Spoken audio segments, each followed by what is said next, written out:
Good morning students.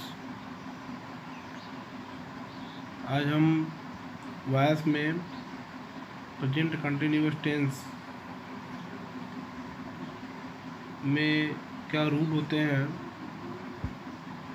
उसको बताएंगे। ये पार्ट 4 है। आपको पार्ट 3 कल बताया गया था। आज पार्ट 4 ये वीडियो है जिसमें कि प्रेजेंट कंटिन्यूअस टेंस के बारे में हम देखेंगे कि पैसिव वॉइस के क्या रूल होते हैं। इसमें रूल है कि यदि एक्टिव वॉइस यानी एक्टिव सेंटेंस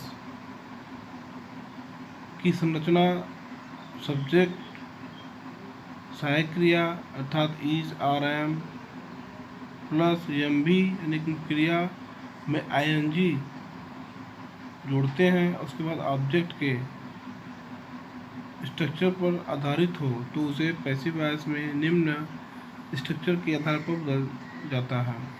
अर्थात कि जब हमारा एक्टिव वॉइस में सबसे पहले कर्ता होता है, सहायक क्रिया इज आर एम कंटिन्यूअस में होती है, उसमें मुख्य क्रिया में आईएनजी लगा देते हैं और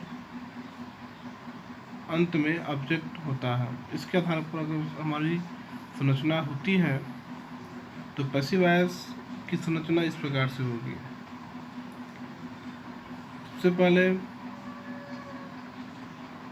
पैसिव सब्जेक्ट होगा, उसके बाद इज आर एम मतलब कि सब्जेक्ट के अनुसार जो भी यहाँ पर सब्जेक्ट आएंगे उसके अनुसार इज आर एम का प्रयोग कर देंगे और उसके बाद इम्पोर्टेंट है यहाँ पर बीइंग लग जाता है। ये सहायक क्रिया है, मतलब कि प्रेजेंट कंटिन्यूअस टेंस में जब हम पैसिव वॉइस करते हैं तो उसकी सहायक क्रिया इज आर एम के साथ बीइंग होती है, सभी के साथ बीइंग आ जाएगा। फिर बीइंग के बाद हम क्या करते हैं, मुख्य क्रिया का थर्ड फॉर्म MP3 यानी कि मुख्य क्रिया का तीसरा रूप। उसके बाद फिर प्रीपोजिशन बाई का प्रयोग करते हैं और अंत में उसके बाद पैसिव ऑब्जेक्ट। एक्टिव वॉइस का जो सब्जेक्ट होता है वो पैसिव वॉइस का ऑब्जेक्ट में हम उसको बदल देते हैं। ये संरचना है पैसिव वॉइस बनाने की। तो जैसे एग्जांपल देखेंगे हम लोग यहाँ पे। एग्जांपल है he is writing a letter. Active voice में पहले करता है, सहायक क्रिया इज है, मुख्य क्रिया में आईएनजी लगा हुआ है और लास्ट में ए लेटर एक ऑब्जेक्ट है। अब इसकी पैसिव वॉइस को कन्वर्ट किया गया तो ये ऑब्जेक्ट जो था एक्टिव वॉइस का वो क्या पैसिव सब्जेक्ट हुआ। यहाँ पर संरचना दिख रहा है, पैसिव सब्जेक्ट पहले आता है तो ये सब्जेक्ट क्या होता है, एक्टिव वॉइस का ऑब्जेक्ट, पैसिव वॉइस का सब्जेक्ट। फिर इसके अनुसार इज एक ही पत्र है, सहायक क्रिया इज का प्रयोग करेंगे। फिर बीइंग आ गई, संरचना में हम देखेंगे बीइंग लगी हुई है, बीइंग लगा देंगे। बीइंग के बाद मुख्य क्रिया का तीसरा रूप थर्ड फॉर्म, राइट का तीसरा रूप रिटेन हो जाएगा। फिर बाई प्रीपोजिशन के बाद हम ही का ऑब्जेक्ट हिम का प्रयोग करते हैं।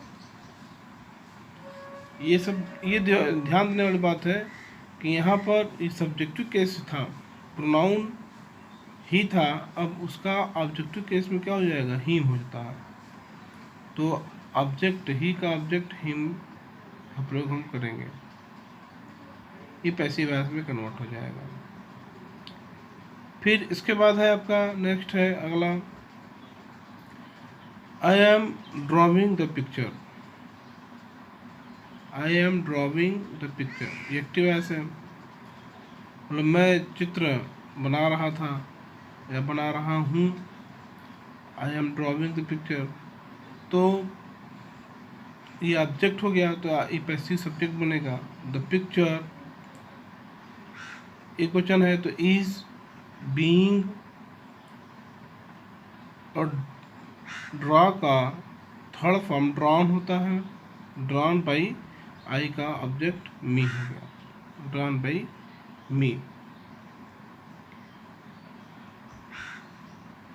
एक और देखेंगे example, she is not picking the flower. Picking means चुनना, मतलब कि वह फूलों को नहीं चुन रही थी या नहीं चुन रही है, एक्टिव वॉइस में है। तो फ्लावर्स जब पैसिव सब्जेक्ट बनता है, एक्टिव वॉइस का ऑब्जेक्ट पैसिव सब्जेक्ट बनता है, तो इसके अनुसार आर का यहाँ पे यूज होगा सहायक क्रिया, क्योंकि फ्लावर्स है, ये बहुवचन में आ गया, उसके साथ सहायक क्रिया आर का प्रयोग। तो हो जाएगा फ्लावर्स आर नॉट, निगेटिव है, नॉट का भी यूज करना होगा। उसके बाद बीइंग, फिर पिक्ड बाई हर, सी का ऑब्जेक्ट हर और पिक का third form picked by her, ये पैसिव वॉइस में आपका बनेगा। ये आपके है प्रेजेंट कंटिन्यूअस टेंस के नियम और उसके एग्जाम्पल हैं। इसके बाद हम लोग अगले टॉपिक में आते हैं, प्रेजेंट परफेक्ट टेंस। नेक्स्ट है इसके बाद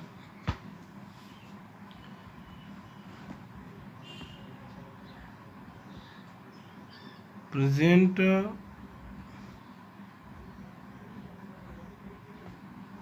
परफेक्ट टेंस।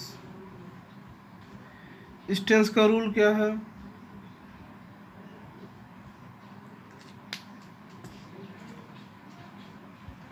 यदि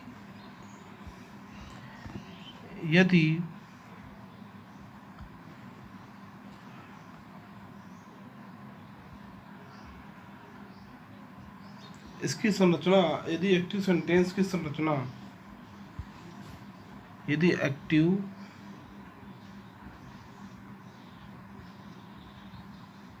सेंटेंस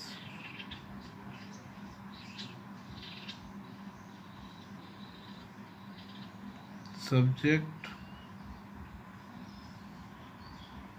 प्लस हैज हैव, अर्थात इसकी सहायक क्रिया प्रेजेंट परफेक्ट टेंस में सहायक क्रिया has have plus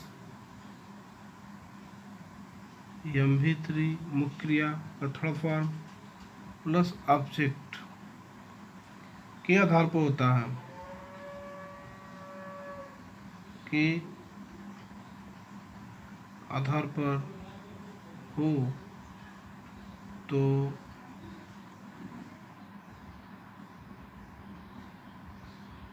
passive voice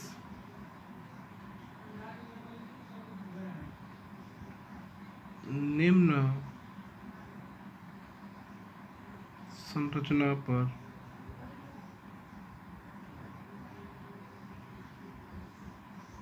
आधारित होगी।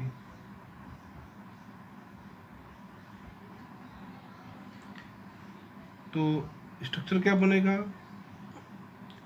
प्रेजेंट परफेक्ट टेंस में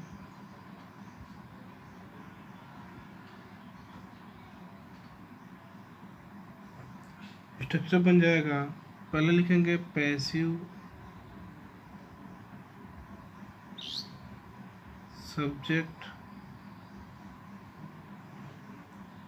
फिर उसके बाद आपका आएगा हैज ऑब्लिक हैव, कर्ता के अनुसार, पैसिव सब्जेक्ट के कर्ता के अनुसार हैज हैव यूज करेंगे। फिर बीन, ये इम्पोर्टेंट है, इसमें बीन भी साथ में रहता है सहायक क्रिया के रूप में, हैज बीन और हैव बीन प्लस MV3 मुख्य क्रिया का तीसरा रूप बाई लगा देते हैं। उसके बाद हम लास्ट में पैसिव ऑब्जेक्ट का प्रयोग करते हैं। ये है इसकी संरचना। एक एग्जांपल देख लेंगे हम लोग, कैसे बनेगा। जैसे कि एक सेंटेंस है,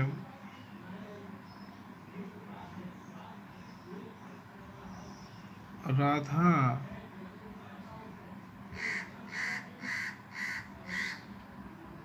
हैज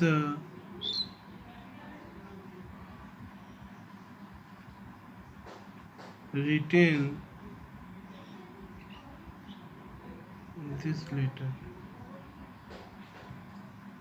तो इसका एक्टिव वॉइस में है, एक्टिव सेंटेंस है। इसका पैसिव वॉइस क्या होगा, ये ऑब्जेक्ट हो जाएगा, दिस लेटर। तो सबसे पहले लिखेंगे पैसिव सब्जेक्ट बनेगा ये, दिस लेटर।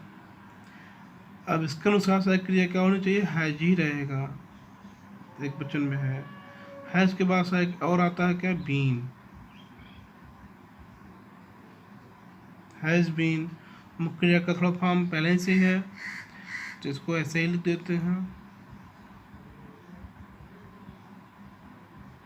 Written by